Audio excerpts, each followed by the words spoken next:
RT is in Austin, Texas, sitting down with George Friedman, American political scientist, author, and CEO of global intelligence corporation Stratfor, a leader in the field of global intelligence. Sir, thank you for joining us today.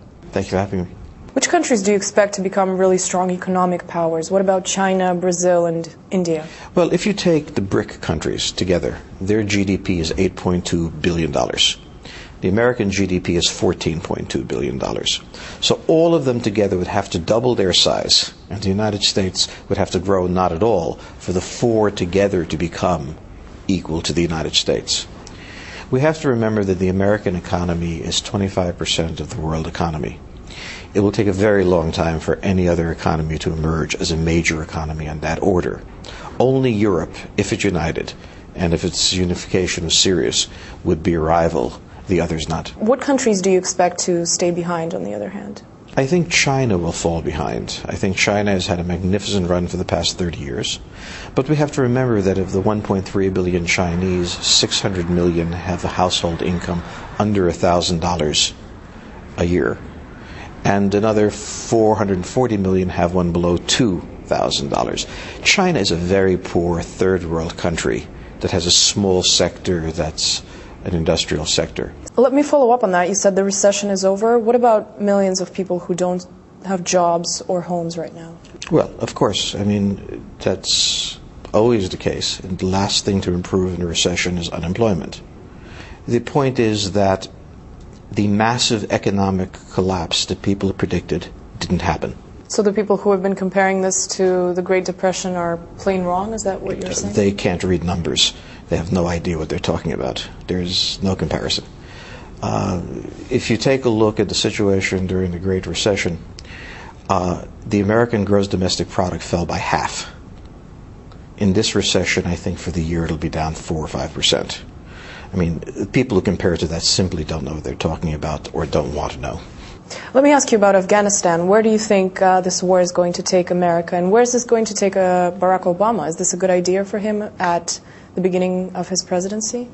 Well, he's not at the beginning of his presidency anymore. It's time to stop thinking about him being at the beginning of the presidency. He is into it by quite a bit. Withdrawing from Afghanistan is very difficult because of the signal it would send to the rest of the Islamic world. Building up forces to the point of winning is impossible. The Russians showed us how to lose a war in Afghanistan. We've learned that lesson.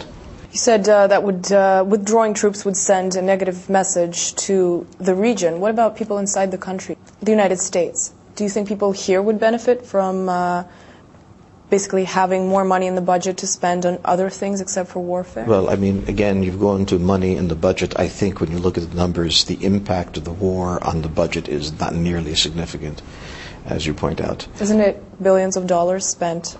The American economy is $14.2 trillion a year. A few billion here or there doesn't make that much difference.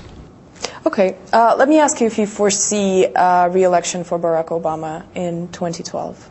That's impossible to tell. One of the interesting things about his presidency is that it's not been defined yet. He's defined it by two issues. One is health care, on which he still has not achieved his goal, but he may soon. The other has been on ending the war in Iraq and increasing the war in Afghanistan. He's not ended the war in Iraq. He's not yet increased the war in Afghanistan.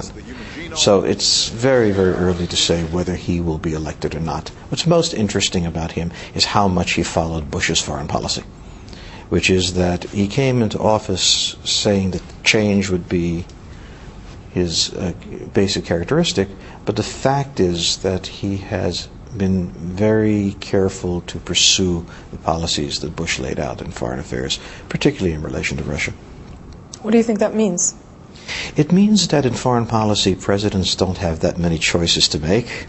They find themselves in a situation, and whatever they say they're going to do, they find themselves limited in their options. What geopolitical event do you expect to be the most surprising for the world in the next 10 years or so? Well, I think in the next 10 years, I would expect the United States to wind up in an alliance with Iran against Russia. Really? Yes. I think the Russian growth of Russian power, which I expect in the next 5-10 years, will represent threats to regional powers throughout the area. Poland, Romania, Ukraine, Iran. I think in the end, as we move past this nuclear question, you'll find a very different alliance. Never forget that the United States, when it became important, became the ally of communist China. Never forget when it became important, the United States became the ally of Stalinist Soviet Union. The Americans have always been able to form alliances in their interest with ideological enemies. And I can assure you, Mao Zedong and Joseph Stalin were worse enemies than Ahmadinejad. George Friedman, thank you very much for your time with us. Thanks for having me.